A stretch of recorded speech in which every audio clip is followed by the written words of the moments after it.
Bonjour les amis, comment allez-vous? J'espère que vous allez bien.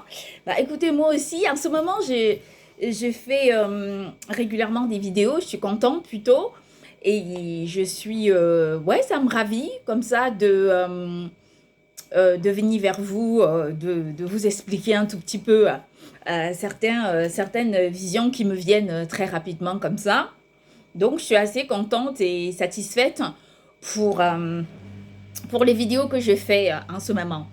Je sais que mes vidéos ne présentent pas En fait, que sur YouTube, mes vidéos ne présentent pas des millions de vues, mais j'aimerais tant que vous sachiez que euh, mon but, c'est celui d'apporter une sorte, une certaine réalité dans la vie des personnes, c'est d'apporter une certaine cohérence dans la vie des gens.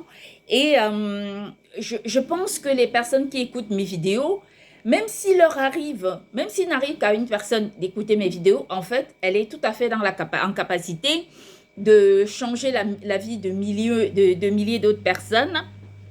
Et donc, c'est à ça que je viens là ce matin pour vous faire cette vidéo et pour vous dire à quel point, bah voilà, c'est ultra important de vous alerter sur la question. Donc, en revenant sur ma vidéo que j'ai faite hier, en fait avant-hier ou il y a quelques jours, j'étais en train de parler de la réalité de l'esclavage comme étant un échec cuisant qui se reconnaît comme étant un échec et qui se vit comme étant un échec. Malheureusement, dans le monde actuel, de nombreuses personnes ont pris l'esclavage pour une sorte d'acquis, mais comme je disais, et je réitère dans cette vidéo, avant de débuter le sommaire de ce que avant de débuter le message que je dois traduire dans cette vidéo, c'était aussi pour rappeler que nous ne devons jamais oublier cette vérité. Parce que il est de notre devoir moral de nous souvenir qu'il ne sert à rien de se tromper, il ne sert à rien de métamorphoser une idée qui n'a de sens qu'un dérapage, d'orchestrer des effets sur l'humanité qui en réalité ne peuvent pas apporter des réponses qui sont suffisamment justes pour aider le monde à évoluer. De nombreuses personnes très souvent me critiquent parce que j'interviens sur des vidéos, sur des positions, notamment récemment la position de Madame du différent qui a entre Madame Macron et Cadence Ovens.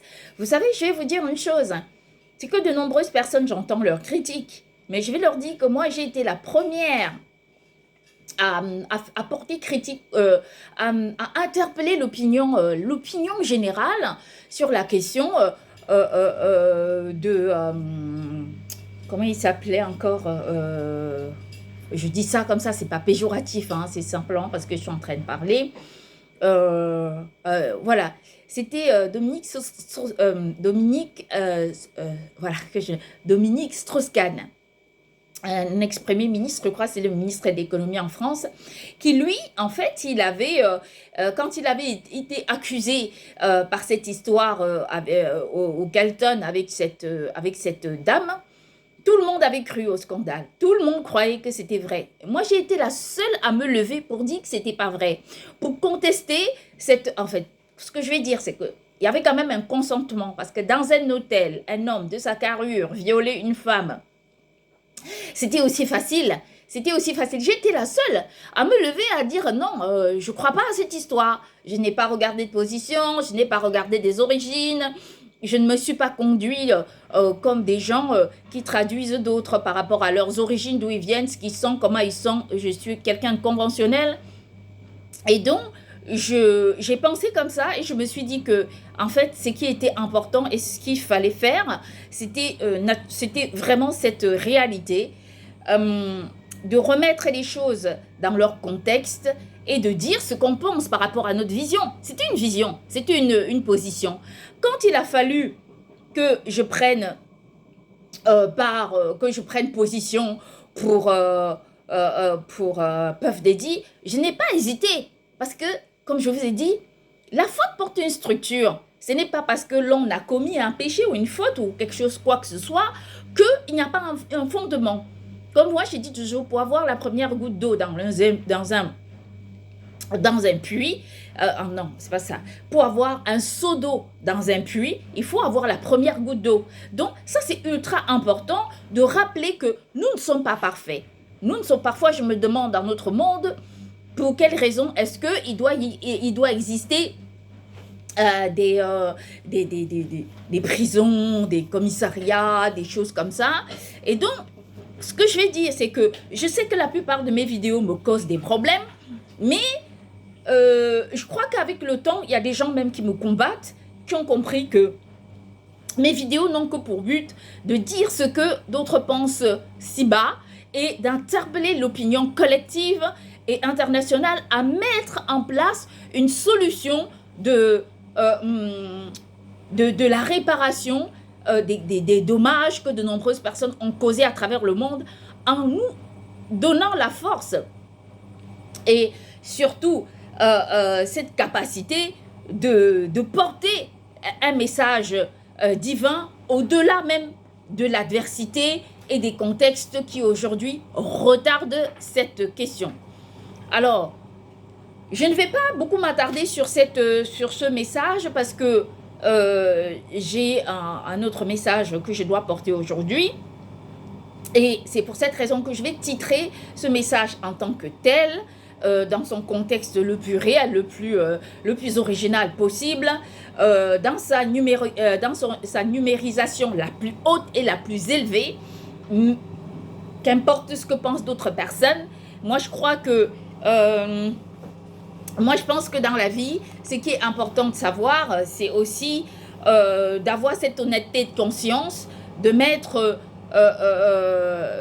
d'accepter les volontés des choses telles qu'elles se propagent, telles qu'elles sont, telles qu'elles se métamorphosent dans la sphère sociale.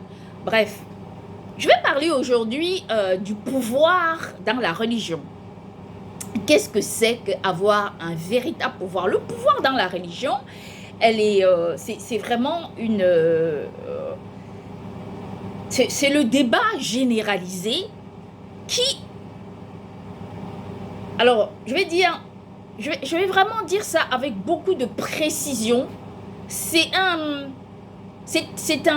le contexte le plus discuté dans l'histoire même de la religion. Qu'est-ce que c'est que avoir du pouvoir dans la vie religieuse? Alors, je vais vous répondre. Avoir du pouvoir dans la vie religieuse, c'est... Alors, si je dis ça, beaucoup de personnes ne comprendront pas, mais vous allez comprendre pourquoi je dis ça.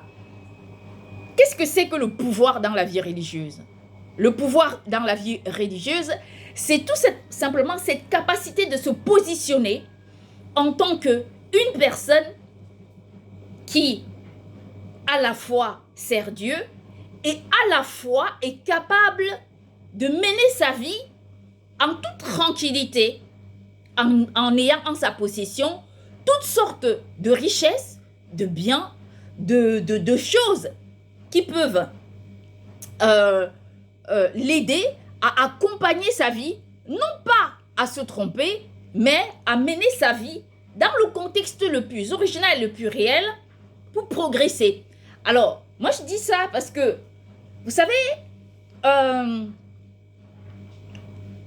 de déconstruire ce mythe selon lequel les religieux et les religieuses devaient vivre dans le prolétariat, dans la détresse, dans l'horreur, dans la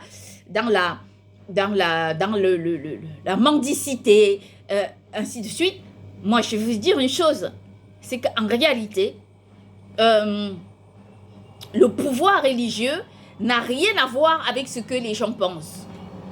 Tous les religieux, je dis bien tous les religieux dans la Bible, quand on parle d'un pouvoir religieux, on parle d'un pouvoir de l'abondance.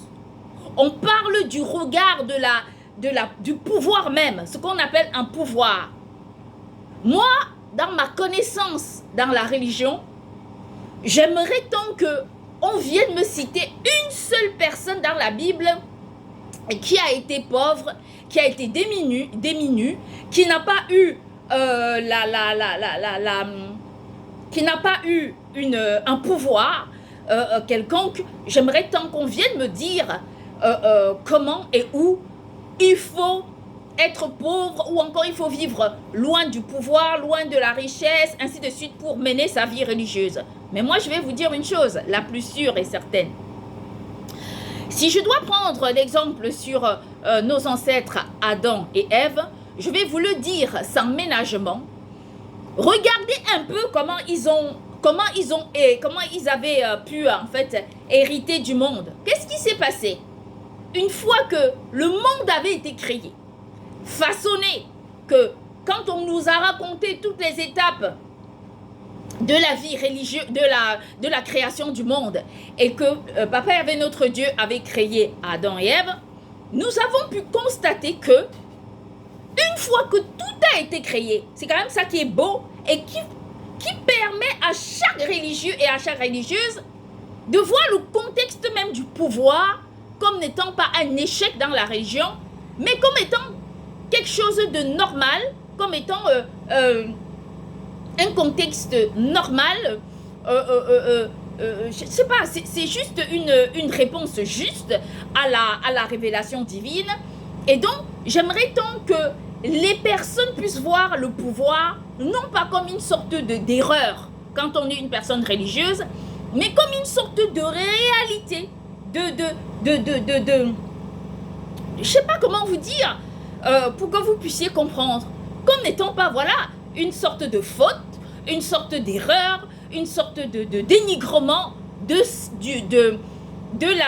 la réalité religieuse. Ben moi, je vais vous dire une chose qui est sûre et qui est certaine, c'est que là, le pouvoir dans la religion a toujours existé. Figurez-vous qu'au moment où Papa Yahvé notre Dieu crée le ciel et la terre, avec tout ce qui s'y meurt, avec ceci ou tout ce qu'il y a, en fait, en ce moment-là, c'est là qu'il crée Adam et Ève pour leur permettre de régner sur tout ce qu'il a créé. C'est ça qui est ultra important et que vous devriez être en capacité de comprendre pour reconnaître la fiabilité même du pouvoir. Parce que si Dieu avait créé les premiers êtres de la terre, Adam et Ève, et avait dit, voilà, bon, vous devriez vous débrouiller, vous démerder tout seul, être des prolétaires et essayer de faire ceci ou cela, ben, avant de créer le reste, aujourd'hui, on aurait pu être dans un contexte qui était discutable parce que les écrits bibliques allaient nous raconter cette fiabilité de l'histoire selon laquelle, voilà, le pouvoir dans la religion n'est pas assujetti à la personne, à une vie religieuse. Or, ce que Dieu a fait, c'est quoi? C'est que quand il a créé Adam et Ève, lui, il a tout simplement, il les a placés au-dessus de tout ce qu'il a fait en leur disant, ben écoutez, vous allez donner des noms à toutes choses, vous allez aider le monde, vous allez faire ceci, vous allez construire le monde. Et malgré leurs péchés, comme j'ai souvent dit dans mes vidéos, ils sont revenus dans le jardin d'Éden, ils ont vécu avec Dieu dans le jardin d'Éden, puisque l'histoire nous enseigne l'histoire d'Abel et Caïn, qui doit nous relater que Adam et Ève, malgré leurs péchés, avaient pu revenir dans le jardin d'Éden pour être avec Dieu, parce que la raison, elle est simple, c'est que Dieu était parmi eux. C'est qu'au moment de l'offrande de Abel et de Caïn, cette histoire vient après que Dieu ait chassé Adam et Ève du jardin d'Éden. Donc, pour cela, nous devons comprendre que il est important pour nous, et dans le contexte le plus généralisé, de mettre en avant cette réalité, cette véracité selon laquelle avoir du pouvoir dans la religion n'est pas une faute, n'est pas une erreur, n'est pas une détresse. D'ailleurs, je vais vous expliquer. Nous avons souvent vu les personnes les plus convoitées à travers le monde. Prenons le cas, d'ailleurs, prenons le cas, par exemple, de certains pays du Golfe. Dans ces pays du Golfe, ce sont des personnes qui prient 5 fois par jour. Ils prient 5 fois par jour, ils ont 30 jours de jeûne, ils ils vivent une vie complètement religieuse. Même leur loi est basée sur la charia. C'est-à-dire que la charia veut simplement dire la loi. Donc, nous devons, enfin, ce sont les coutumes bibliques. Donc, nous devons être en capacité de comprendre que le pouvoir est accompagné même par la religion. Parce que dites-moi, comment est-ce qu'on peut se permettre de croire que quand on est religieux, on doit être pauvre, ou encore on doit être démuni, ou encore on ne doit rien avoir? Mais non, moi je ne peux pas dire ça, parce qu'aucun récit biblique ne nous amène à cette logique-là. Et d'ailleurs, quand on lit le livre de la Genèse, après la création, l'histoire d'Adam et Ève, après comment dire, après qu'il y a eu l'histoire d'Abel et Caïn, qu'il y a eu l'histoire, toutes ces histoires qui se sont propagées dans la Bible, moi je vais dire qu'il faut se positionner en fait du véritable côté des choses qui sont réelles et non pas des choses inventées. Voilà, ça c'est ce qui est important de connaître et c'est ultra important. Néanmoins, la vérité aussi religieuse veut que nous soyons en accord avec à la fois la force du pouvoir et à la fois la foi qu'on a en Dieu pour pouvoir métamorphoser, construire tout ça en commun afin de mériter à la fois une vie qui n'est pas accompagnée de l'adversité, de la détresse, de la désorganisation, du mépris qu'on peut avoir, de toutes les horreurs qu'on peut connaître, mais avec la vie religieuse qui elle-même n'empêche à nulle personne de faire ce qu'elle en a envie, de vivre sa vie comme elle en a envie, excepté le fait de respecter les coutumes bibliques. C'est ça qui est important. Et c'est pour cette raison que la plupart des personnes se sont dit, nous n'allons plus suivre la vie religieuse parce que ce qui est important pour nous, c'est de ne pas respecter les coutumes bibliques. On leur dit, mais quel est le rapport? Il n'y a pas de rapport. D'autant plus que même si, très souvent, dans un contexte généralisé, on se sent restreint dans l'application de la volonté de Dieu, mais c'est normal qu'on se sente restreint ou encore bafoué ou encore détruit. La raison, elle est simple, c'est que ce bafouement ne vient pas de la volonté divine, mais elle provient de la volonté humaine qui est une sorte d'adversité qui ne cesse de nous détrôner, de nous détruire. Alors qu'en réalité, le plus important, c'est de mettre le pouvoir qu'on a au cœur de l'amour de Dieu, c'est d'apporter les réponses divines au cœur de nos vies au quotidien pour pouvoir émerger. Je vais vous dire une chose, et celle-ci, elle est très sûre, c'est que quand je regarde ma vie aujourd'hui, et que je commence, et que je fais une sorte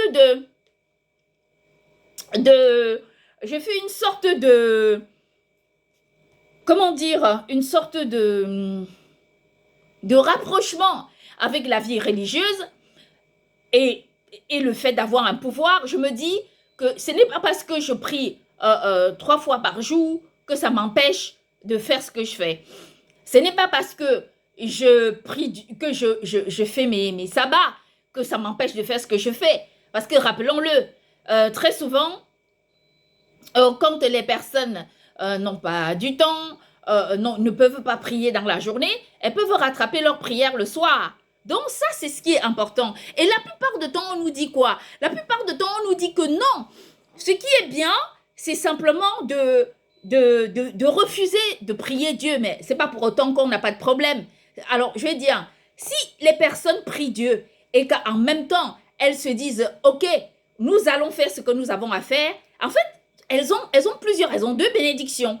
Mais si elles refusent de prier Dieu et de se dire, nous allons simplement nous lancer dans une sorte de vagabondage, non seulement elles n'auront pas de bénédiction, mais en plus, ce qui va les accompagner, ce sont les réponses qui sont assujetties à leur façon de percevoir la vie. Parce qu'aujourd'hui, je suis capable de faire tout ce que je veux. C'est-à-dire que je suis capable, moi, dans ma vision de la religion, de travailler enfin, je commence par le début, de prier, de travailler, de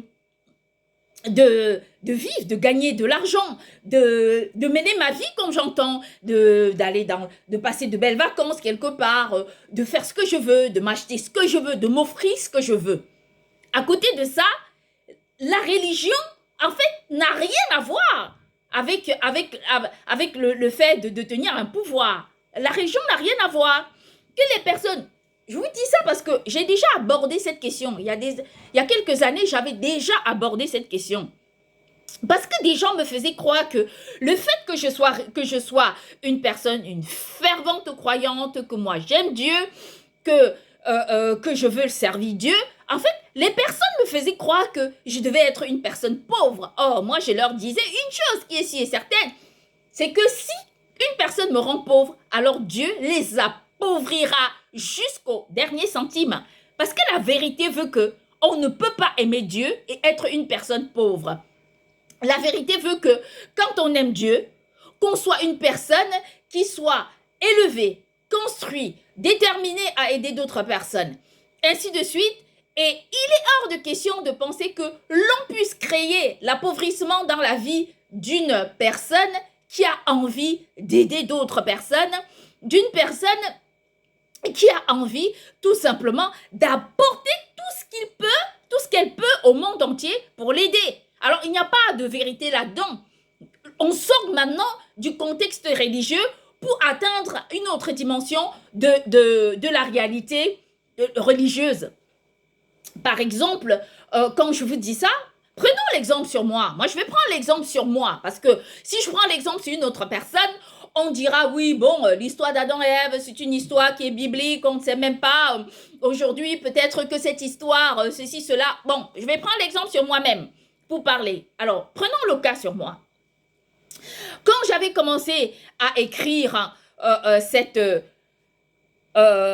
faire mes vidéos, ainsi de suite, c'était quand je m'en étais rendu compte qu'on m'avait bloquée dans la maison. En fait, on m'avait rendue prisonnière, on m'avait séquestrée. Et donc, qu'est-ce que j'ai fait? Moi, j'ai pensé à une chose. Je me suis dit, bon, je vais faire une sorte de post, comment dire? Je vais faire des vidéos. Et ces vidéos vont m'aider à accomplir tout ce que j'ai envie de faire, tout ce que j'ai envie de dire, puisque je suis enfermée à la maison. Alors, j'ai commencé à faire ces vidéos. Et je sais que la plupart des personnes ne m'écoutent pas. En même temps, j'écrivais un livre qui était très contesté par des gens qui me contestent chaque jour. Et j'ai travaillé avec le peu de moyens que j'ai. Mais ce n'est pas pour autant que je n'ai pas eu du pouvoir, naturellement. Ce n'est pas pour autant que je n'ai pas eu du pouvoir. S'il faut réfléchir vraiment, c'est-à-dire que moi, je n'ai pas été très connue parce que j'avais en ma possession des millions et j'ai été connue par le pouvoir que Dieu m'a accordé et non pas par ce pouvoir tout simplement. C'est pour cette raison que d'autres personnes ont connu qui j'étais, par le travail qu'il m'a apporté. Moi, je ne crois pas qu'un être humain qui soit une personne religieuse puisse dire à une autre personne que si tu crois en Dieu, tu ne peux pas avoir le pouvoir. Qu'importe la façon dont on voit le pouvoir. Parce que notre perception du pouvoir a été métamorphosée par la volonté divine en plusieurs dimensions. Qu'est-ce que ça veut dire par là? Ça veut dire que quand on parle du contexte religieux lui-même, je mets là parce que j'ai le soleil qui vient sur moi, donc j'essaye de me mettre pour me voir parce que là, je n'arrive même pas à me voir du tout. Donc, je vais dire que quand on... Heureusement que la vision du pouvoir, a été créée par Papa avec notre Dieu lui-même pour permettre à n'importe quelle personne de ne pas positionner sa force du pouvoir sa vision du pouvoir par rapport à une autre personne. Ça veut dire que moi, ce que j'appelle pouvoir n'est pas la même chose que l'autre personne. Chaque personne détermine ce que c'est que le pouvoir. Et donc, dans la religion, quand on parle de pouvoir, nous basons sur les éléments qui sont clés dans l'histoire même religieuse et non pas dans l'adversité. Dans l'histoire religieuse et non pas dans la détresse. Pour moi, le pouvoir, je vais vous dire, les chefs d'État à travers le monde ne se connaissent pas. Ils savent, ils se disent oui. Parfois, les uns sont contre les autres. Mais je vais vous expliquer une chose. On ne devient pas chef d'État parce qu'on le veut. Mais c'est parce que je vais vous dire, et ça dans un contexte le plus essentiel possible, c'est parce que c'est uniquement un mérite. Ça, c'est sûr. Parce que les chefs d'État, moi, j'ai une autre vision. Je connais d'autres choses qu'ils ne connaissent pas. Les gens qui peuvent avoir du pouvoir. Je connais certaines choses qu'ils ne connaissent pas et je ne vais pas venir leur dire. Mais il faut qu'ils arrivent à comprendre que ce sont tous des confrères. Il faut qu'ils comprennent ça. Et qu'à un moment donné, peu importe les divergences politiques qu'ils peuvent avoir dans la vie, il faut apprendre à défier l'adversité et à suivre les voies qui sont les nôtres. Ça veut dire que les voies qui nous apportent des résolutions à nos problèmes et non pas celles qui nous encastrent dans des codes, des couleurs, des numéros, une sorte de destruction même de l'identité humaine.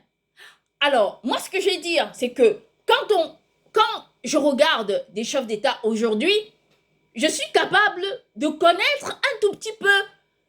Et bien, moi, je le dis avec beaucoup de pertinence. Et quand je dis ça, j'interpelle la volonté divine pour approuver, parce que ce n'est pas moi, ça, c'est pas ma vision. Ce sont des choses que Dieu me fait connaître et qu'en réalité, j'aurais pu ne pas connaître. Vous voyez ce que je vais dire? J'aurais pu ne pas le connaître. Ce sont des choses que je ne peux pas dire. Donc, vous ne pouvez pas me voir apporter mon soutien à une personne ou encore à un chef d'État quand je sais que ce n'est pas une bonne personne pour son peuple. Le plus important, sachez-le, que Dieu ne construit pas le pouvoir pour des gens qui sont dans l'adversité, mais il construit le pouvoir pour des gens qui sont capables d'apporter à leur peuple des réponses de vie. Ça, c'est une réalité. Et nous devons être en capacité de respecter les mandats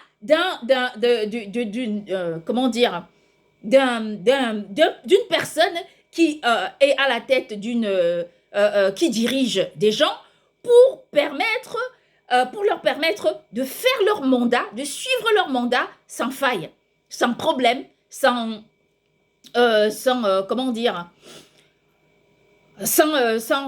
interruption. Et ça, c'est ultra important. Donc, pour moi, quand j'interpelle cette question, c'est que vous avez souvent vu ma position. Parfois, il y a des choses que je connais un peu avant tout le monde. Il y a des choses que je ne comprends pas.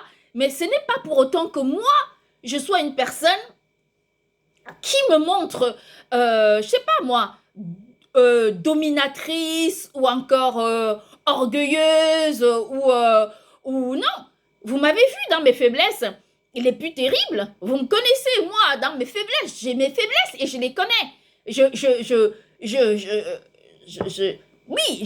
connais mes faiblesses. Je connais ce que c'est.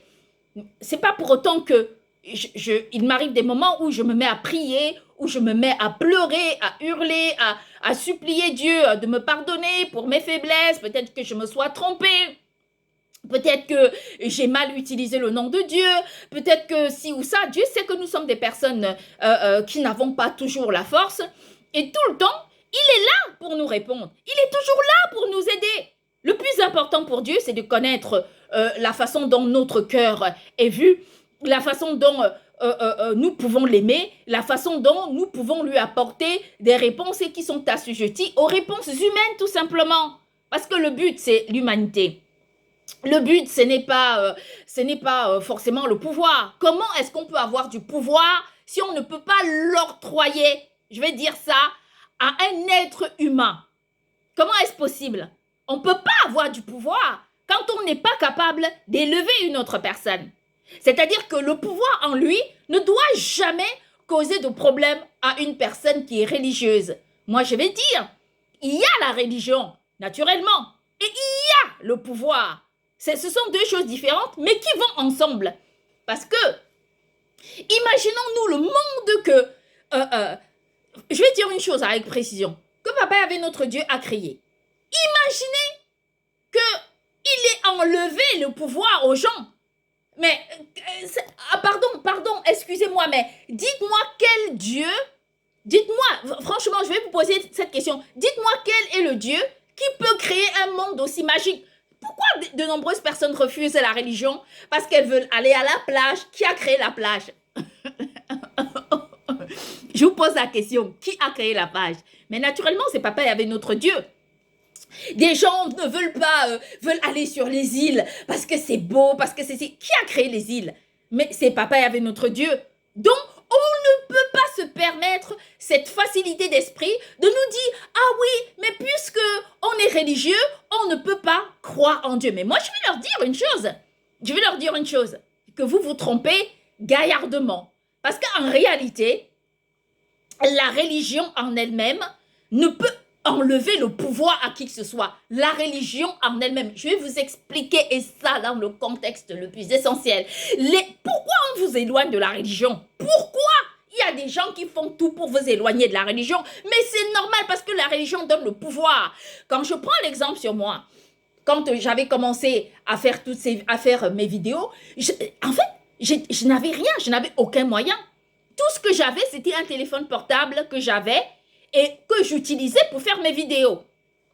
Avec un téléphone portable, peut-être qu'à l'époque, oui, j'avais un téléphone qui était un peu plus cher que celui que j'ai maintenant, mais ça ne m'a pas empêché de me donner tous les moyens possibles pour aider des gens comme j'ai pu, voyez-vous. Et j'ai commencé à faire des vidéos, j'ai commencé à écrire. Excusez-moi, je reviens, excusez-moi.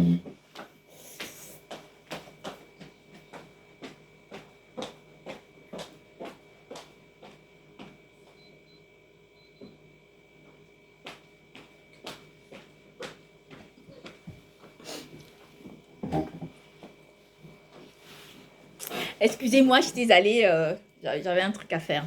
Donc, ce que je vais dire par là, c'est que au moment où j'avais commencé à faire mes vidéos, en fait, c'était simplement parce que tout au fond de moi, j'avais cette ferme conviction que il fallait absolument que je puisse faire quelque chose. Et justement, quand j'ai trouvé le monde, c'était un monde dans lequel, quand on voyait une sœur, elle devait être une sœur, quand je parle d'une sœur de l'église, elle devait être une prolétaire. Quand on voyait une personne, elle devait être une prolétaire.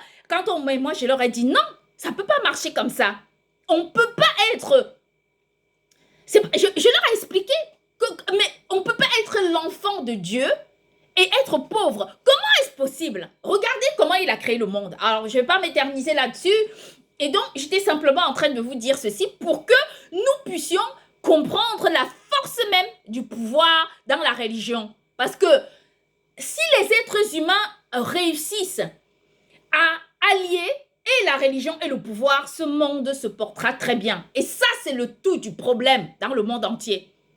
Le fait de vouloir éloigner certaines personnes de la religion et de vouloir encastrer la religion pour soi, pour en faire un produit et positionner sur un marché.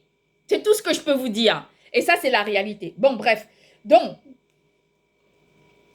ce que je vais dire, c'est que quand on comprend, et là, nous avons parlé du pouvoir dans la religion. Maintenant, nous allons parler de la résilience du pouvoir. Et c'est là que j'interpelle l'opinion collective à poser un regard sur cette question avec beaucoup de tact, de recul, avec une certaine, je vais dire tout simplement, grandeur d'esprit. Qu'est-ce que c'est que la résilience dans la religion?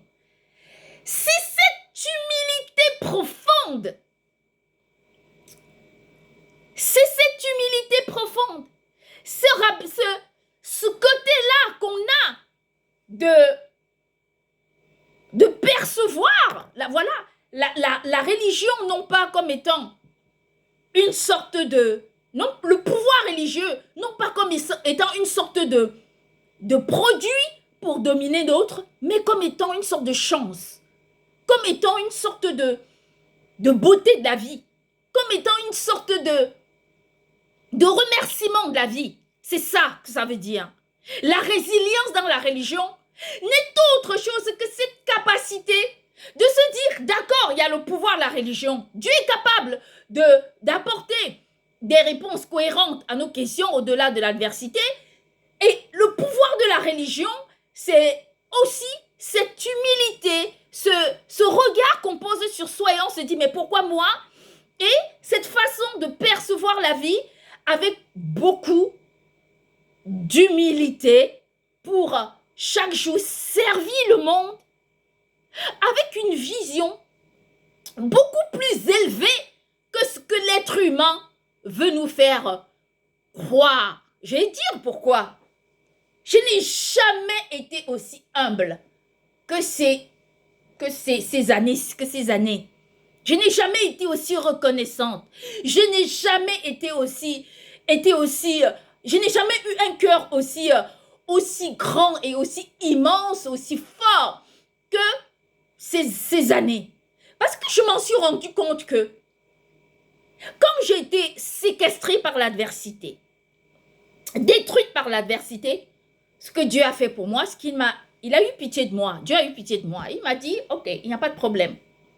Voilà ce qu'on va faire. Je vais ouvrir un autre chemin pour que tu ne restes pas noyé, parce que noyé dans l'horreur dans laquelle on me mettait. Donc, j'étais chez moi, parce que le but, c'était que je reste chez moi, que je devienne énorme, donc que je prenne un poids énorme, que je grossisse, que je devienne comment dire, que je devienne complètement énorme, que je souffre au maximum. C'était ce que ces gens voulaient de moi. Et ça les arrangeait. Elle passait dans les pubs de télévision pour raconter ce qu'elle voulait. Elle passait sur les réseaux sociaux pour me rabaisser. Elle m'insultait. Elle me dénigrait. Et leur but, c'était de me voir complètement, je sais pas. Mais Dieu a eu pitié de moi. Il a eu pitié de moi. Il s'est dit, bon, pour une enfant comme moi qui me sert, et qui me sert encore, et qui m'a toujours servi, qui a toujours été avec moi, que quel qu'en soit le cas, elle ne m'a jamais lâché. Je ne peux pas accepter que l'adversité la domine. Alors, qu'est-ce que Dieu a fait?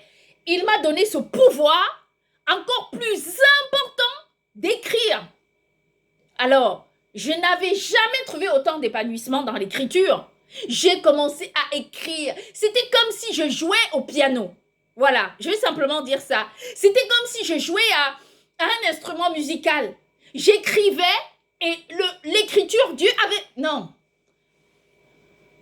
Quand je parle de ça, je suis vraiment... je suis émue.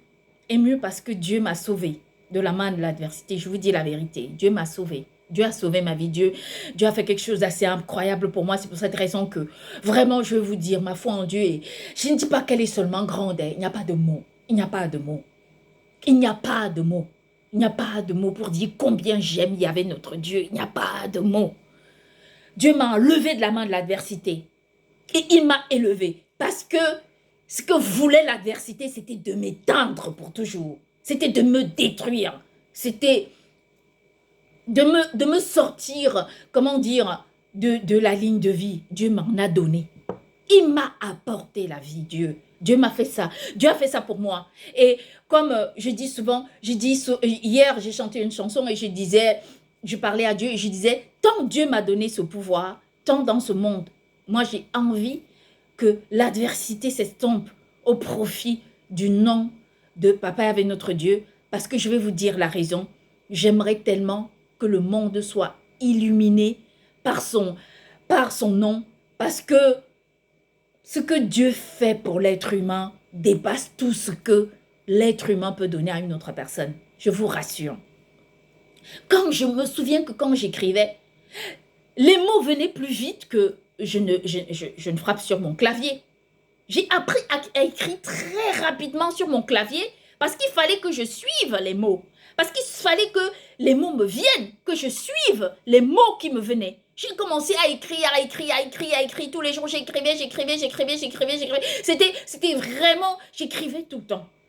Et Je faisais des vidéos. Je passais pas ma journée pour rien. Pourtant, j'étais séquestrée à la maison. Quand je quittais la maison, on venait empoisonner mes produits. On empoisonnait mon eau. Et à un moment donné, ils avaient même empoisonné des produits que j'achetais dans les supermarchés à côté de chez moi. Vous savez quoi? Tout ça pour la religion. Tout simplement à cause de la religion, je vous rassure. Tout simplement à cause de ça.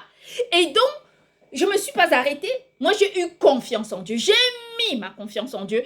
Et j'ai demandé à Dieu, vraiment une chose très importante, de bénir les personnes qui m'ont béni et de maudire les personnes qui m'ont maudit en ce moment-là. Je vous rassure.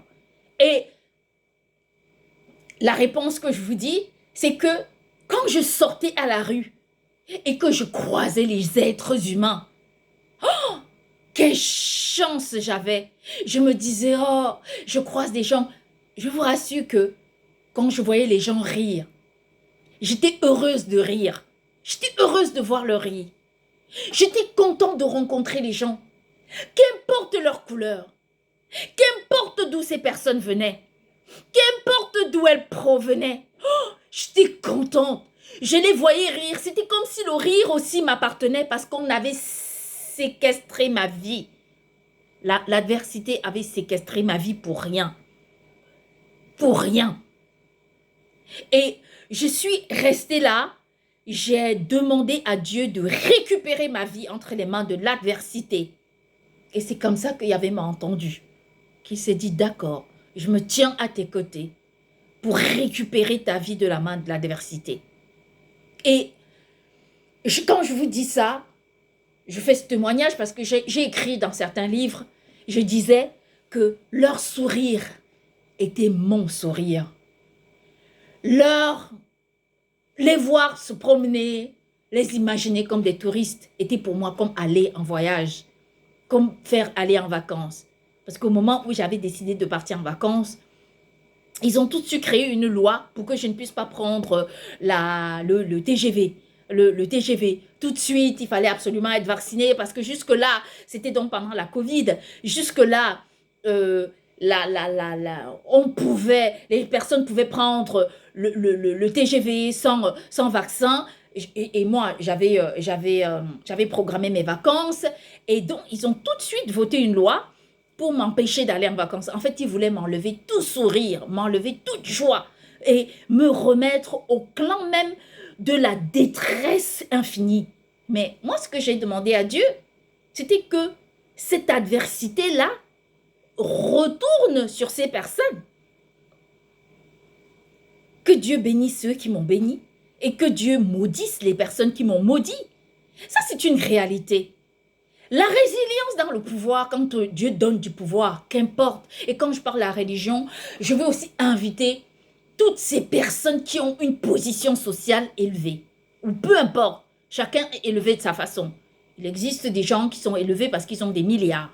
Il existe des personnes qui sont élevées parce qu'ils ont une bonne famille, ils ont une famille qui les satisfait, ils ont une femme, des enfants, ils vivent, ils sont contents. Il existe des personnes qui pensent avoir du pouvoir parce qu'elles viennent d'acquérir une belle voiture. Il existe des personnes qui pensent... En fait, il y a énormément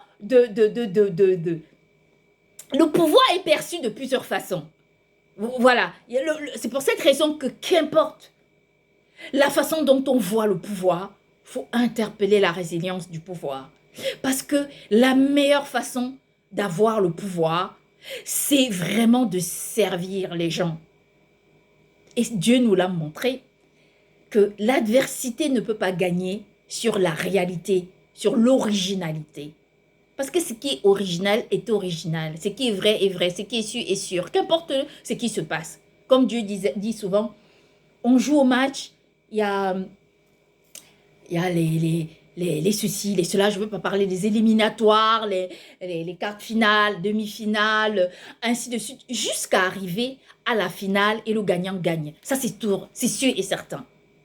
Donc, ce que je vais dire par là, c'est que dans notre monde aujourd'hui, la plupart des gens qui ont du pouvoir ne savent pas qu'avoir du pouvoir, c'est servir. Ce n'est pas être servi, c'est servir.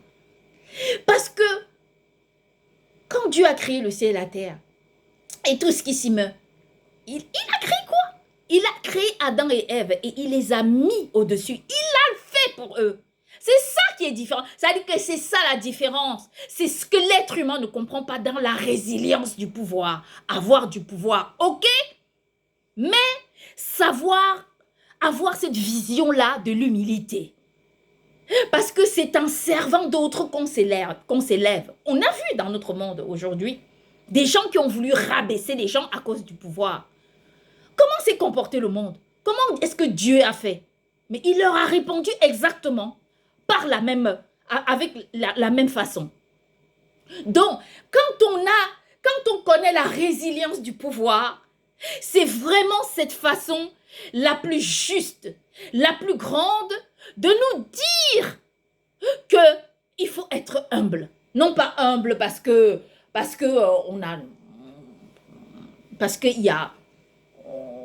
on se dit ouais, on est au-dessus. C'est pas ça. Mais parce que il fut un temps où moi j'avais dit une chose. Et il fut un temps. Alors moi je dis ça parce que je vais me rappeler de l'époque. À l'époque, je travaillais dans une entreprise française qui emballait les pommes. J'ai emballé les pommes. J'ai travaillé dans une usine qui emballe les pommes. J'adorais faire ça. C'était trop marrant. Et je faisais tellement bien que notre chef d'équipe, en fait, le directeur de la société, il était tellement content de moi. Il venait tout le temps me parler et tout. J'emballais les pommes. Et je n'emballais pas les pommes parce que j'étais pauvre. J'emballais les pommes parce que j'étais mariée à un homme qui avait beaucoup d'argent et en fait qui voulait me maltraiter. Alors, imaginez, enfin, j'ai souvent dit ça, mais c'est vrai, il avait beaucoup d'argent, il avait un tas de collections de voitures, il avait beaucoup d'argent, mais il voulait que je devienne sa bonne. Mais moi, je lui ai dit, mais tu ne me connais pas, je vais travailler. Alors, je travaillais pour le SMIC, même pas à temps plein, mais sur une partie de l'année.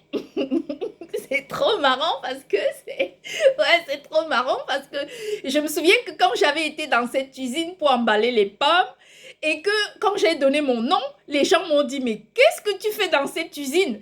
J'ai dit je suis venue emballer les pommes parce que j'ai envie de gagner mon propre argent. Sincèrement, c'était mieux de gagner le SMIC que d'attendre qu'un homme nous dise « Ah, tu vas en vacances, alors combien tu veux tu veux aller faire du shopping, combien tu veux tu veux faire ci, combien tu veux ?» Mais moi, à un moment donné, je me suis dit « Oh, quoi, quand même, je ne suis pas une prolétaire. » Car en Afrique, j'ai toujours travaillé. Avant de devenir journaliste, j'ai travaillé dans un café pour gagner ma vie.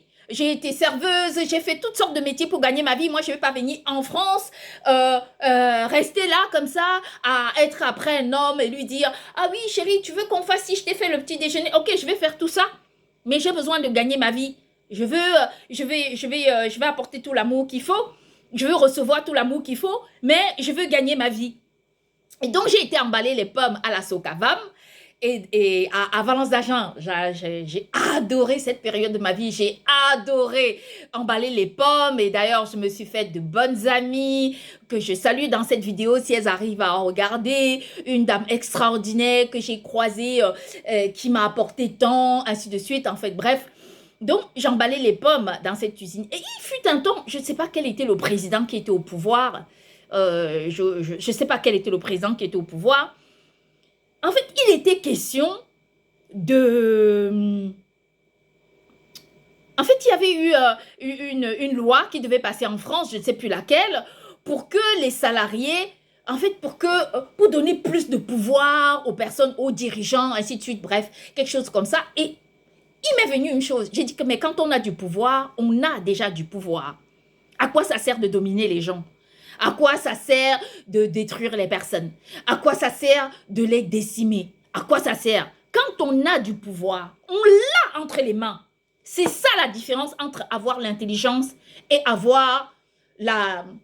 et se métamorphoser sa sagesse par rapport à la volonté humaine. Quand on a du pouvoir, on a déjà du pouvoir. Ça ne sert à rien du tout de dominer les gens. Au contraire, il faut servir les personnes. C'est quand on sert les gens qu'on reçoit. On ne peut pas se dire dominateur ou oppresseur quand on a du pouvoir. Parce que, je vous explique, quand on est un oppresseur, imaginons, quand Dieu lui donne du pouvoir, il donne du pouvoir. On oppresse les gens. Une personne qui a du pouvoir décide par exemple d'oppresser d'autres personnes. Réfléchissons-en. Ce que vous cultivez, vous recevez exactement ce que vous cultivez. Si vous montrez l'humilité à un groupe de personnes, vous montrez votre bonté, votre profonde bonté, vous montrez votre sagesse, vous leur enseignez à s'élever, qu'est-ce que ces personnes vous apporteront demain? L'élévation, la sagesse, l'humilité. C'est tout. C'est exactement, c'est ce qu'on donne qu'on reçoit. On ne peut pas recevoir autre chose que ce qu'on ne donne. Et ça, nous devons être en capacité de comprendre que avoir du pouvoir, c'est servir. J'ai pris des exemples, par exemple, sur cette question de la résilience,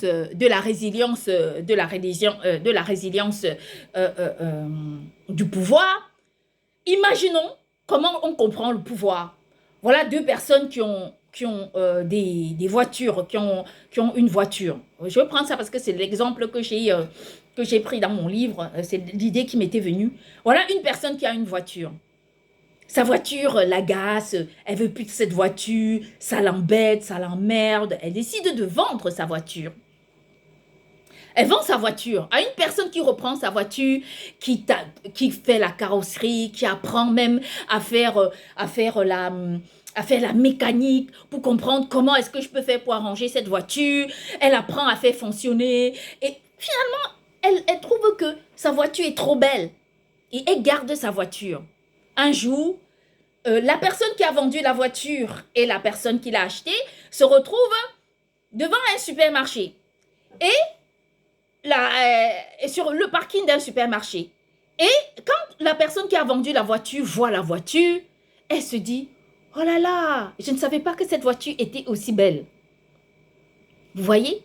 Je ne savais pas que cette voiture était aussi belle. Mais comment est-ce que j'ai fait pour vendre une voiture aussi belle? Vous voyez, ça c'est la réalité. C'est la différence entre élever un être humain et rabaisser une personne. Quand on élève un être humain, l'être humain nous rabaisse. L'être humain nous élève. Et d'ailleurs même, ce n'est pas parce qu'on possède une voiture, parce que la voiture est achetée avec notre propre argent, mais ce n'est pas parce qu'on la possède que c'est un acquis. La voiture la voiture est à nous. Mais une fois qu'on a la voiture entre les mains, il faut l'entretenir. Si on la néglige, elle ne doit plus fonctionner. C'est ça la réalité. Est-ce que c'est nous qui dominons la voiture ou bien c'est la voiture qui nous domine? Nous devons nous poser cette question. Ce n'est pas parce qu'on a quelque chose que c'est un acquis. Vous savez, au moment, quand est-ce qu'on commence à perdre quelque chose? C'est au moment même où on la possède. C'est dès l'instant où on possède quelque chose que le compte à rebours de la perte sonne à notre porte. Et c'est ça qui est juste. C'est-à-dire que c'est pas parce qu'on a acheté une belle voiture que c'est un acquis. Naturellement, tu as une belle voiture. Mais il faut entretenir ta belle voiture. Si tu n'entretiens pas ta belle voiture, en fait, tu ne l'auras pas, la belle voiture. Alors, entre ce qu'on a en notre possession et qui on est, qu'est-ce qui nous domine? Est-ce que finalement, nous avons le pouvoir sur les choses ou le pouvoir que les choses nous donnent, nous devons l'utiliser pour apporter plus de réponses à beaucoup d'autres choses? C'est ça l'humilité. Comprendre comme ça et se dire, ce n'est pas parce qu'on a une belle maison qu'on doit détruire une personne qui n'a pas de belle maison. Ce n'est pas parce qu'on est riche qu'on doit détruire une personne qui est pauvre. Si on est riche et on élève une personne qui est riche, alors on apporte une réponse à la richesse elle-même collective. On a vu dans ce monde ce qui se passe. Et quand je parle de la résilience du pouvoir, c'est exactement ça. Savoir aimer autrui. Être humble du pouvoir qu'on peut posséder. Ne pas se dire, ça y est, j'ai du pouvoir, alors je suis au-dessus de tout. Non, on est au-dessus. Quand il y a des gens au-dessus de nous, quand il y a des gens qui nous aident, qui nous accompagnent dans ce qu'on fait. Ça, c'est une réalité. La résilience du pouvoir, qu'importe qui vous êtes, les gens qui viennent vous écouter, qui viennent vous entendre, vous dépendez de ces gens. Parce que qu'importe votre pouvoir, si ces gens ne sont pas là, alors vous n'êtes rien du tout. Vous n'êtes personne et personne ne connaîtra qui vous êtes. Ça, c'est une vérité. Et je le dis pour que les gens puissent comprendre que le jour où moi, où on me rendra mon argent, si je dois m'acheter une très belle voiture, mais je vous rassure, cette belle voiture, je l'entretiendrai tellement, je lui apporterai tellement de force pour qu'elle puisse me conduire le plus longtemps possible. Si un jour, j'ai des gens comme ça qui m'entendent, je prendrai du temps pour eux. Si un jour, je marche dans la rue, je rencontre une personne qui n'a rien, je m'arrêterai. Je m'arrêterai encore. Je m'arrêterai encore et je lui donnerai ce qu'il faut avoir. Ne pas faire comme d'autres. Ne pas faire comme d'autres pour échouer. Ne pas tomber là où d'autres sont tombés si bas. Je vous rassure. Parce que c'est en donnant qu'on reçoit. Sincèrement, je vous dis la vérité. Regardez ce que les gens ont fait. Quand ils ont eu du pouvoir, ils ont dominé les gens, séquestré les gens, détruit des vies, décimé des personnes. Et qu'est-ce qui s'est passé après? Elles ont eu exactement la même réponse. Elles ont eu exactement les mêmes... En fait, ce qu'elles ont construit, elles ont reçu exactement ce qu'elles ont construit. Le moment même où on perd quelque chose, c'est au moment même où on commence à en posséder. Et c'est ça la réalité. Si nous ne pouvons pas comprendre ça, c'est que personne ne peut savoir ce que c'est que le pouvoir. Moi, j'ai vu des gens avoir du pouvoir et devenir des tyrans, des destructeurs d'autres vies, des personnes qui ne connaissaient même pas ce que c'est que le pouvoir. La meilleure façon d'avoir le pouvoir, c'est de ne pas être hué, mais d'être applaudi, d'être reconnu comme étant, on te donne du pouvoir, mais pour nous élever et non pas pour nous rabaisser. Ça, c'est une réalité. Moi, je me moque, moi, des gens qui ont du pouvoir comme ça et qui utilisent du pouvoir pour déstabiliser les gens. Vous savez, on ne peut être ce qu'on n'est pas, on ne peut être que ce qu'on est. Et ça, c'est une réalité. Parce que on ne peut pas... J'ai souvent pris des exemples comme ça dans ma vidéo, mais c'est pour appeler les personnes qui ont du pouvoir à devenir des personnes très humbles. Très, très, très, très, très, très, très humbles. Et de se dire, certes, on a du pouvoir, mais on doit vivre dans l'humilité la plus absolue. Parce que ce n'est que de cette façon qu'on peut servir le monde. Et ça, c'est sûr et certain. Donc, je ne perçois pas le pouvoir comme étant une sorte d'acquis, mais comme une sorte de grâce, comme une sorte de, comment dire, comme une sorte de, voilà, je vais dire de cadeau de la vie. Et c'est de cette façon que nous allons comprendre le pouvoir. Ça, c'est la réalité. Et donc, je me suis attardée vraiment sur cette question, sur la résilience du pouvoir, pour qu'on puisse comprendre ce que c'est vraiment que la plus haute humilité. C'est exactement ça que nous devons comprendre et que nous devons assimiler pour avancer. Refuser que l'adversité vienne se greffer à notre vie. Refuser cela. Nous mettre à une dimension beaucoup plus élevée. Quand on élève les gens, ces personnes nous élèvent. Quand on les rabaisse, elles nous rabaissent. En fait, bref, voilà. Donc, je crois que ce sujet, nous devons la garder. Et cette vidéo sur l'humilité, il faut la garder à côté. Comme une sorte de réponse au regard sur le pouvoir, à la vision même du pouvoir. Parce que quand on a quelque chose entre nos mains et qu'on néglige et qu'on ne voit pas l'importance, c'est là même qu'on perd ce qui est important pour nous. Et on ne peut recevoir que ce qu'on donne. Voilà, c'est exactement ça, la réalité, que ce qu'on offre. C'est impossible d'avoir autre chose que ce qu'on donne. Ça, c'est une vérité. Je veux faire aussi l'appel à la vie personnelle dans la religion. Très souvent, il y a des gens qui s'oublient parce que ce sont des personnes qui pratiquent des religions. Mais il ne faut surtout pas faire ça. Quand on est une personne religieuse, il faut avoir une vie, le temps pour soi, pour apporter des réponses à notre propre vie, nos besoins, nos envies. Qu'est-ce qu'on a envie de faire? Qu'est-ce qu'on a envie de manger? Qu'est-ce qu'on a envie de... Où est-ce qu'on veut aller en vacances? Quel est le travail qu'on veut faire? Quel est le métier qui nous plaît le plus? Quels sont... avec qui on peut être amis? Comment percevoir notre propre vie? C'est dit qu'il ne faut pas s'oublier parce qu'on est, on est dans la religion. Parce que je vais vous expliquer une chose, c'est que quand vous regardez comment les choses sont métamorphosées, c'est dit qu'avec la création du monde, regardez comment il fait Dieu. Il crée tout et il se dit, voilà, moi je vais me placer au-dessus de toute chose. Il se place au-dessus et il gouverne. Et le monde, et ce qui se passe, et la vie qui est personnelle. Et nous devons arriver à comprendre ça. C'est-à-dire que quand Dieu dit, il dit, je crée le monde et je me place au-dessus, c'est ça la réalité. C'est ça qui est vrai. C'est ça qui est juste. Et nous devons être en capacité de regarder nos vies personnelles comme étant des cadeaux de la vie. Non pas, quand on se met au service de Dieu, par exemple, et qu'on se dit, voilà, ça y est, on va s'oublier, ben, il ne faut pas s'oublier. Il faut penser à soi. Quelles sont nos volontés? Il y en a qui disent, on sert Dieu, on s'oublie. Mais Dieu ne s'est pas oublié lui-même. Voyez-vous? Donc, à un moment donné, il faut être en capacité de penser à nous-mêmes, à quels sont nos besoins, quelles sont nos envies, quelles sont nos priorités dans nos vies personnelles.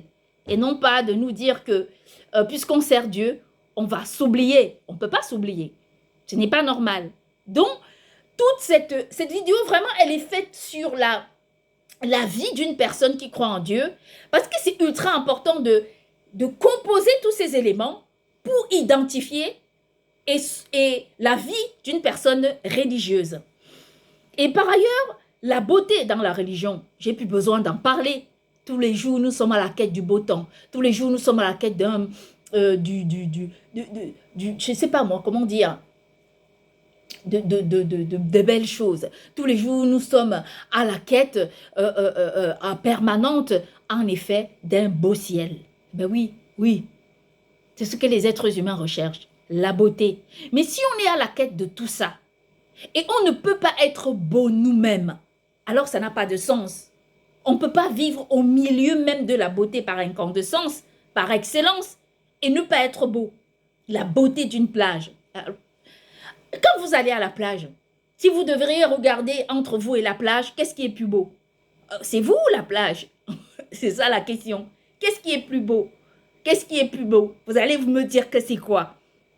C'est vous ou bien la plage? C'est vous qui venez à la plage. C'est vous qui venez la convoiter. C'est vous qui venez la rechercher.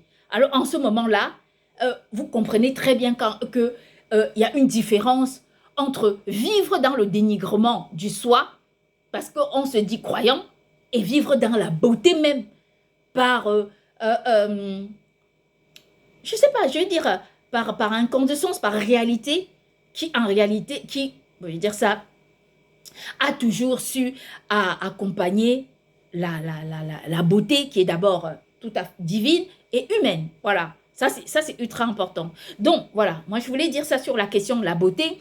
J'appelle tous les religieux à être très beaux, sentir toujours bon, avoir toujours une belle allure. On dit, regardez ce qu'on dit du prophète Moïse. En fait, je crois que c'est un prophète dans la Bible, je ne sais plus duquel, il ne faut pas que je me trompe. On dit qu'il marchait comme un lion. C'est quand même beau, non? C'est-à-dire que sa démarche était je ne sais pas, il parlait de qui dans la Bible, je ne me rappelle plus, mais on dit qu'il marchait comme un lion. Il avait cette façon de marcher qui apportait une certaine élégance à sa posture. Donc, vous imaginez que dans la Bible, qu'on nous dise ça, et que dans la vraie vie, qu'on nous dise que le croyant doit être moche, ainsi de suite. Ben non, je vous interdis de ça, de vous lancer dans une sorte de détresse de l'organisme, parce qu'on va dire, vous croyez en Dieu, mais lequel? Notre Dieu, vous l'avez déjà vu, vous avez vu sa beauté. Donc, c'est ultra important pour nous de vivre sur cette quête de la beauté. Et je ne parle pas de l'ensauvagement de la beauté, non, de la beauté elle-même. de cette beauté humaine qu'on a en nous, cette beauté physique que nous avons, cette beauté morale, la beauté intellectuelle, la beauté de vie, la beauté de sens, la beauté sur notre façon de voir la vie. Je dis ça plusieurs fois, la beauté sur notre façon de voir les autres et la beauté en fait que nous voulons apporter au monde. C'est ça la vérité. Là encore, c'est l'interpellation de la question de la résilience de la vision sur la religion. En fait, quand on regarde un peu les relations et les faveurs dans la religion, nous nous en rendons compte que dans la religion, il n'y a pas de favoritisme. Je vous rassure, hein, c'est vrai. Il n'y a pas de favoritisme dans la religion. Parce que les faveurs dans la religion ne sont pas connues. Dieu lui-même a démontré la réalité. Il a dit, s'il y a un peuple étranger qui vit parmi vous et qui m'aime autant que vous m'aimez, je les aimerai autant. Vous voyez ce que je veux dire?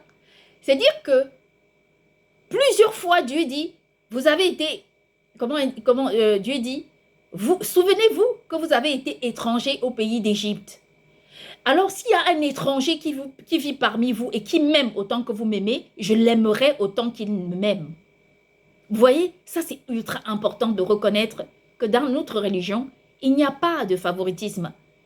Et la Bible nous enseigne que le remplaçant du prophète Moïse a été Josué.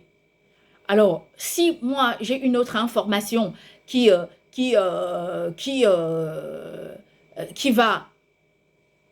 En fait, bref, je ne vais rien dire. Bon, en fait, la Bible nous enseigne que le remplaçant de Josué, le remplaçant de Moïse a été Josué. Alors, nous devons quand même comprendre ça comme étant une sorte de questionnement. Et nous dit, mais pourquoi est-ce qu'en ce moment-là, ça se passe de cette façon? Pourquoi? C'est ça. Pourquoi est-ce que Dieu choisit Josué au lieu de choisir un enfant de Moïse? Pourquoi il fait ça? Pourquoi il fait ça? La question, c'est ça. Mais parce que dans la religion, il n'y a pas de favoritisme. Les personnes qui créent du favoritisme sont des personnes qui détruisent les talents, qui détruisent des vies, qui détruisent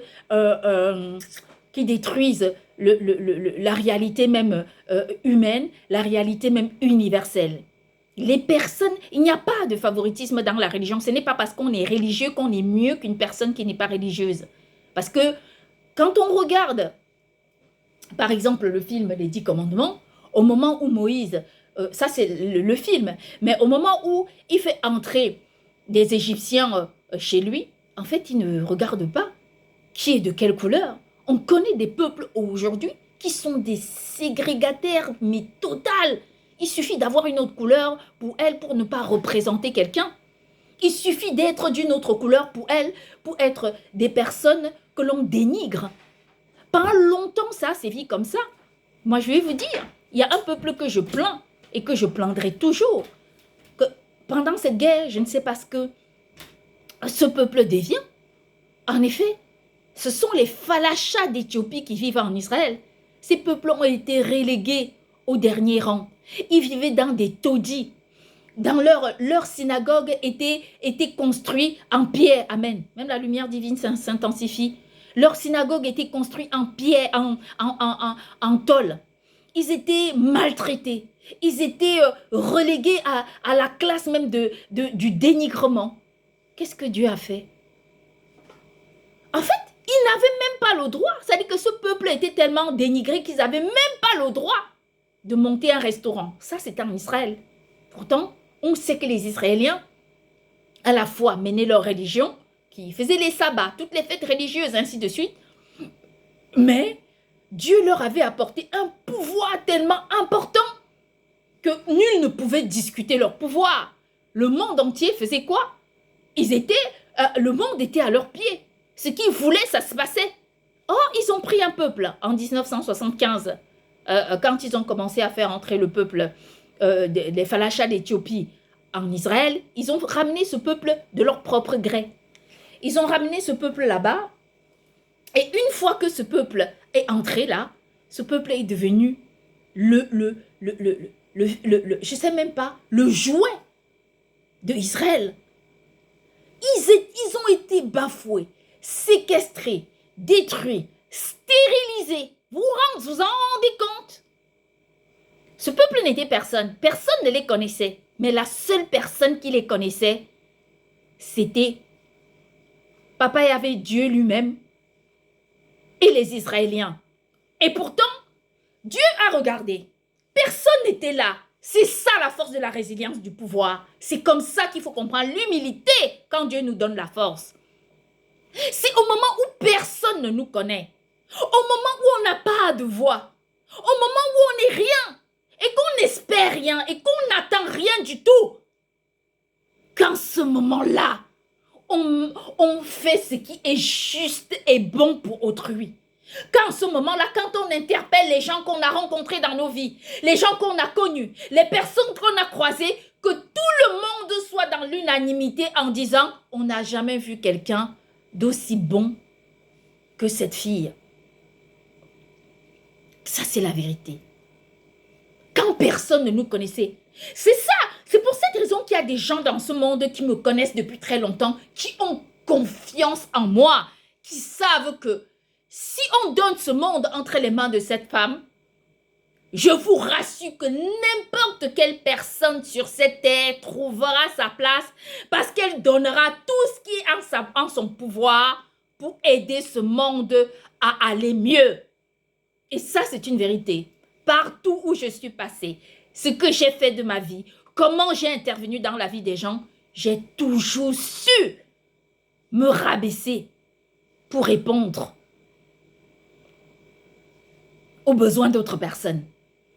Je ne me suis jamais élevée, insulter des gens, les détruire, les dénigrer, non. Les falachas d'Éthiopie, c'est ça le pouvoir sur les gens. C'est ça. Et c'est pour cette raison que Dieu, en voyant comment des personnes sont tellement ignorantes qu'elles pensent que dominer d'autres, c'est la meilleure façon, je vais leur dire une chose. Je vais simplement leur dire que au moment même où on se dit au moment où personne ne nous connaît, où on a le pouvoir dans le flou, où on a du pouvoir dans l'obscurité, où on a du pouvoir là où personne ne nous connaît, c'est en ce moment que Dieu regarde. Et ça, c'est la vérité. Et ça, c'est une vérité. Donc, quand on a du pouvoir, qu'importe le pouvoir qu'on a, j'étais en train d'échelonner la façon de percevoir le pouvoir selon la vision de chaque personne, que là où on est, peu importe comment le pouvoir qu'on a, on doit utiliser ce pouvoir pour améliorer la vie des gens. Je vous rassure que quand les falachas d'Éthiopie, se trouvant à côté d'un peuple qui loue Dieu chaque jour, qui font toutes sortes de fêtes religieuses, n'ont pas eu la possibilité.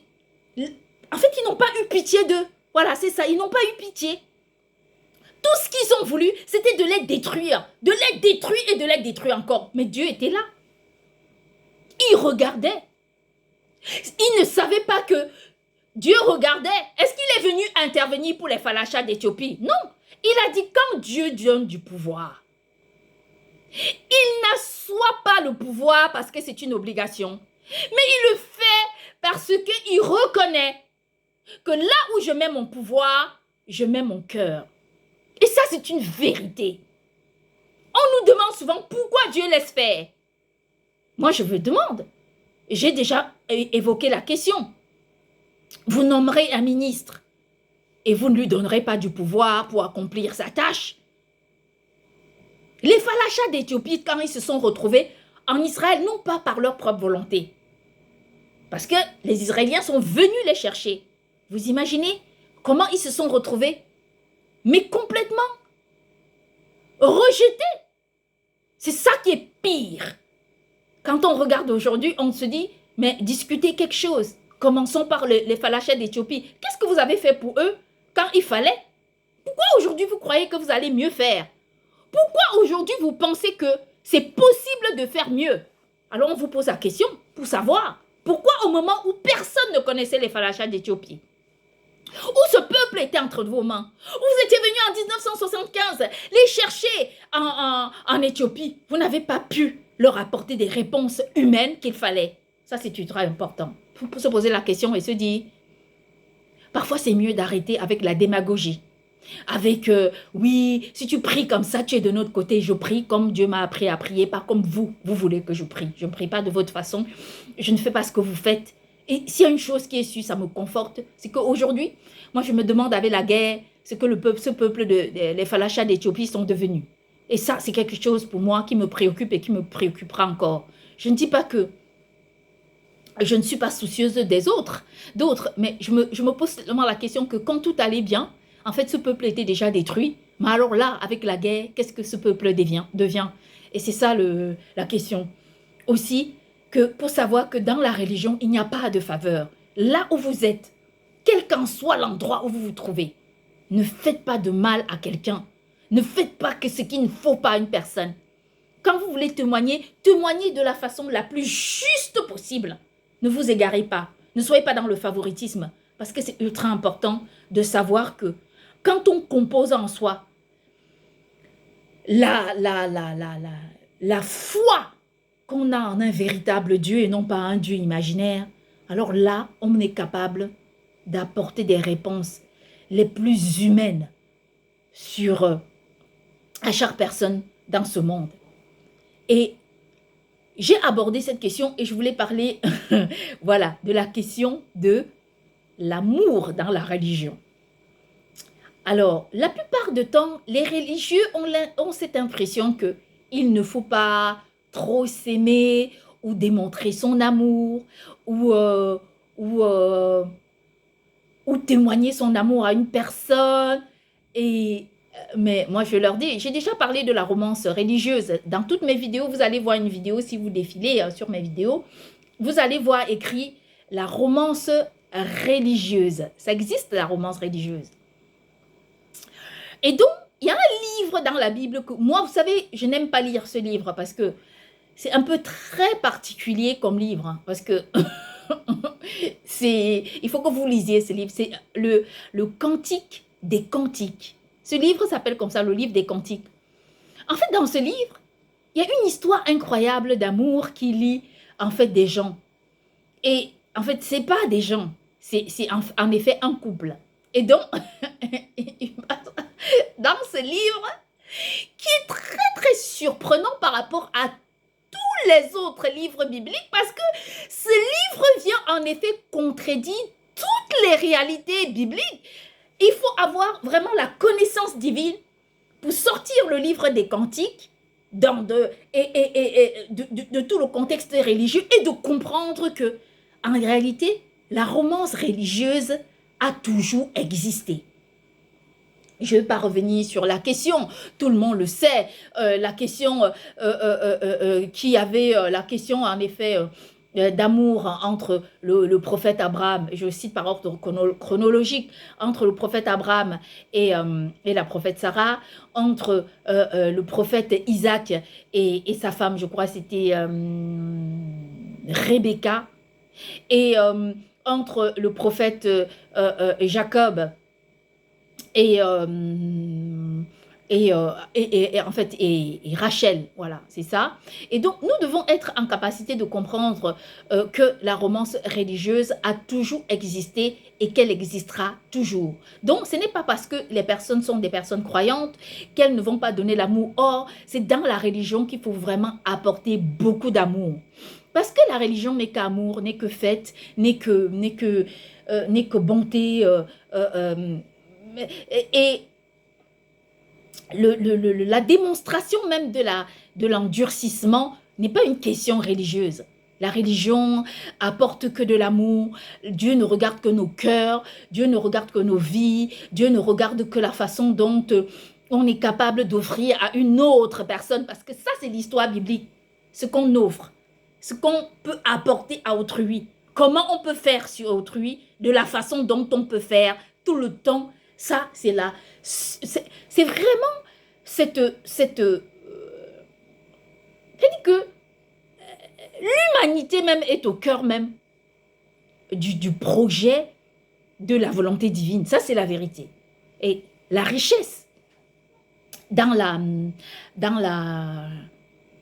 religion, bah, vous comprenez très bien que les personnes les plus riches qui n'aient jamais existé dans le monde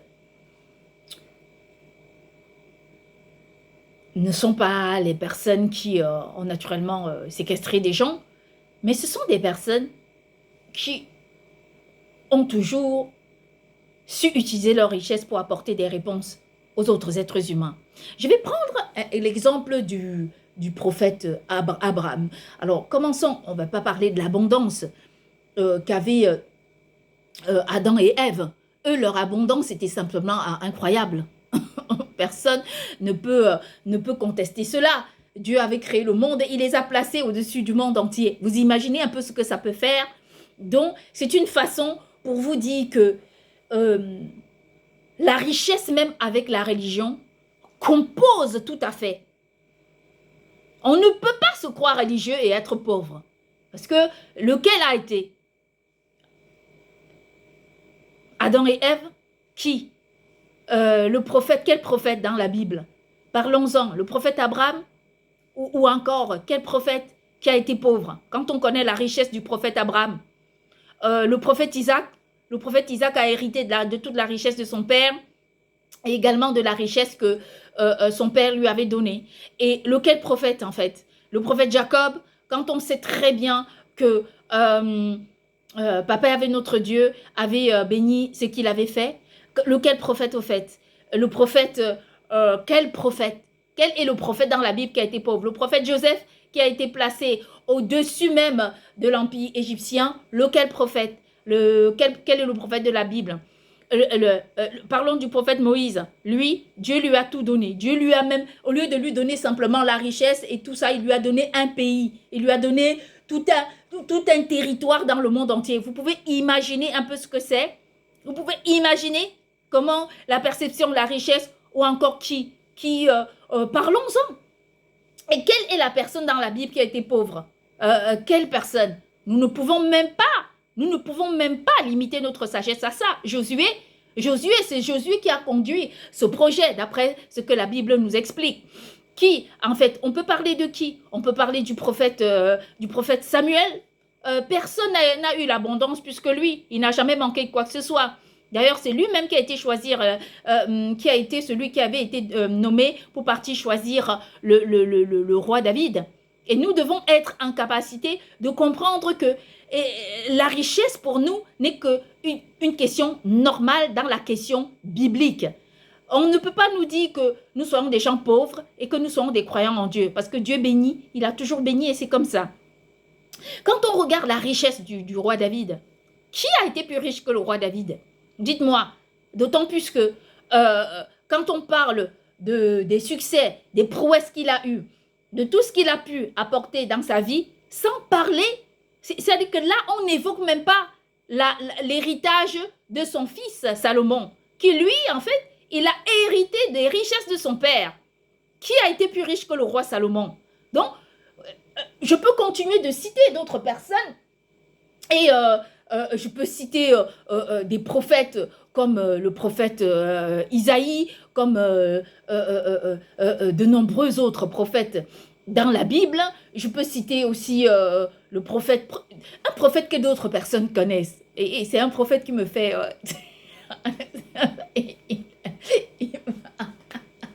Ce prophète me fait trop rire. C'est le prophète Jonas. Le prophète Jonas, vous savez, son histoire, elle est trop marrante. Le prophète Jonas, c'est ce prophète-là. Dieu lui dit, bon, écoute, tu pars, maudit Ninive. Parce que moi, je vais maudire Ninive. Parce que Ninive m'agace. Alors, le prophète Jonas, lui, il se dit, bon, moi, j'en ai marre des missions. Parce que Dieu est toujours en train de me créer des problèmes. Moi, je souffre, je dois travailler. Peut-être que Dieu lui donnait trop de missions et donc il n'avait pas beaucoup de temps pour lui. Alors lui, il en a eu marre. Et il s'est dit, bon, moi, je vais fuir. Je vais aller sur la mer. Je vais sur la mer. Et quand il arrive sur la mer, il monte sur un bateau. En fait, Dieu crée une sorte de... La mer devient tellement, je sais pas, la mer devient violente et elle et elle crée des problèmes. Alors à l'époque, les personnes sont croyantes parce qu'elles savent que rien n'arrive pour rien. Et donc, les gens demandent, mais pourquoi on a autant de problèmes? Et alors, Jonas, lui, dans sa vérité de cœur, il dit, c'est à cause de moi parce que puisque j'ai fui le Dieu de mes pères pour venir ici, en fait, c'est pour cette raison que je subis tout ça. Et alors, qu'est-ce que fait papa avec notre Dieu?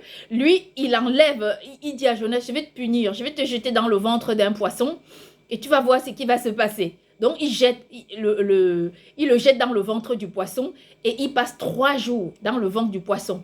Seulement, après, Dieu le fait recracher du ventre du poisson. Et Dieu lui dit, va maudire Ninive. Je t'ai dit de partir maudire Ninive. Je vais maudire Ninive. Tu as compris? Et il dit oui. Donc, il part pour maudire Ninive. Arrivé à Ninive, il se passe quelque chose d'assez incroyable. Les gens de Ninive se lamentent. Ils prennent des jeunes. Ils jeûnent. Ils prient. Ils pleurent. Ils souffrent. Ils se lamentent devant Dieu. Alors Dieu prend pitié d'eux parce qu'il se dit, bon, ils ne pêchent pas parce qu'ils veulent pêcher. Ils pêchent parce qu'ils ont envie, parce qu'ils ne savent pas. Et donc Dieu décide de ne pas maudire Ninive. Et le prophète Jonas se fâche. Il se fâche.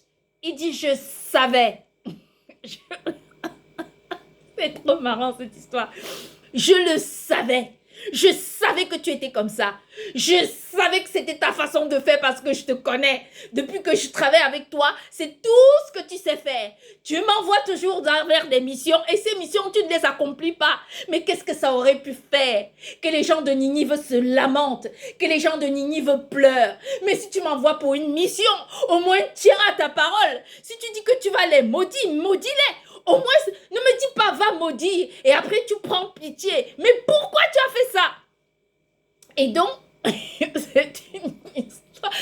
Vous savez, si une personne arrive à lire l'histoire du prophète Jonas, les gens vont connaître la relation que les êtres humains ont avec Dieu. Je vous rassure. C'est-à-dire que les gens pensent que dominer d'autres personnes, c'est ce qu'il faut. Mais on dit souvent pourquoi Dieu laisse faire. Mais justement parce que l'histoire du prophète Jonas nous raconte la réalité. Tu dis que tu veux fuir, alors fuis. Fuis, tu vas voir où tu vas te trouver. Tu vas te trouver dans le ventre d'un poisson. Et tu vas voir ce qui va se passer. Et donc Dieu le laisse là-bas. C'est pas un problème. Et il lui dit, tu veux fuir, mais il n'y a pas de problème, fuis. Et l'histoire nous raconte que, comme je dis toujours, quand les gens condamnent Dieu, c'est qu'ils ne le connaissent pas. Papa avec notre Dieu, c'est un père. Ce n'est pas un destructeur. Ce n'est pas un méchant. Ce n'est pas c'est quelqu'un qui est dans beaucoup d'humilité. Dieu est comme ça. Il n'est pas dans la destruction des gens, mais il est dans leur construction. Il les châtie, mais il les reprend. C'est comme ça que Dieu est. Et tout le monde doit être en capacité de comprendre ça. C'est pour cette raison que moi, dans ma vie, je n'ai pas d'ennemis. Il y a des gens qui me prennent pour ennemi et je le dis devant Dieu. Moi, je n'ai pas d'ennemi. Je n'ai aucune personne n'est mon ennemi. Moi, je rends aux gens ce qu'elles m'apportent. La façon dont les gens me voient, parce que je vous explique, moi, je vois des choses que d'autres ne voient pas. Même avant que les gens ne fassent des choses, Dieu m'a déjà montré. Dieu me l'a déjà montré. Je vous rassure, moi, je sais des choses en avance. Donc, je rends ce qu'on me donne. Je rends pas. C'est pour cette raison que il y a des gens qui disent, vous voyez, Karine n'est pas pour tourner l'autre jour pour qu'on puisse lui donner une gifle. Ah non, moi je ne fais pas ça. Moi, une personne me donne une claque, je lui en donne plusieurs. Je ne veux pas être de celle-là où on dit, ah oui, non, mais si quelqu'un te gifle, mais je dis non, je ne peux pas. Parce que si une personne me donne une claque, moi je vais la lui appliquer plusieurs pour qu'elle comprenne qu'il n'y a pas à appliquer une claque à une personne. Pourquoi tu appliques une claque à une personne? Il n'y a pas à appliquer une claque à une personne. Donc, si tu ne veux pas recevoir de claque, alors n'applique à personne d'autre. Si tu appliques à une personne, c'est parce que tu veux en recevoir. Alors, si tu appliques une claque, ne pleure pas après. Ça, c'est tout simplement la logique, notre logique en tant que des croyants. Il y a des gens aujourd'hui qui condamnent d'autres. Et on leur dit, pourquoi vous condamnez les gens? Vous ne condamnez personne, puisque c'est exactement ce que vous avez fait. Donc, je voulais interpeller les personnes qui croient en Dieu à regarder cette histoire du prophète Jonas comme étant la relation qu'on va avoir avec Dieu, parce que Dieu n'est pas un méchant. C'est un papa. Dieu n'est pas un méchant. Dieu, c'est notre Père céleste. Il n'est pas là pour nous punir, mais il est là pour nous mettre sur la bonne voie. Il n'a pas créé un monde pour mettre des gens qui devaient venir le détruire, mais uniquement des gens pour construire le monde. Et c'est ça qui est beau. Il jette Jonas dans le ventre du poisson, mais il le retire 3 jours après. Il dit, ah bon, tu as été dans le ventre du poisson pendant 3 jours. Tu as vu ce que ça fait? J'espère que ça t'a bien fait plaisir et que tu as vu ce que c'est. Tu as bien connu, en effet, la différence que ça fait entre me suivre et suivre qui tu veux. En fait, bref. Donc, c'était pour vous dire ça, que quand on interpelle le pouvoir, quand on interpelle la résilience dans la religion, la vie personnelle, la beauté, les relations et les faveurs dans la religion, le favoritisme, l'amour dans la religion, la richesse, c'était une façon pour vous dire que nous ne devons jamais penser que c'est important de ne pas être riche en tant que religieux. Bonne journée.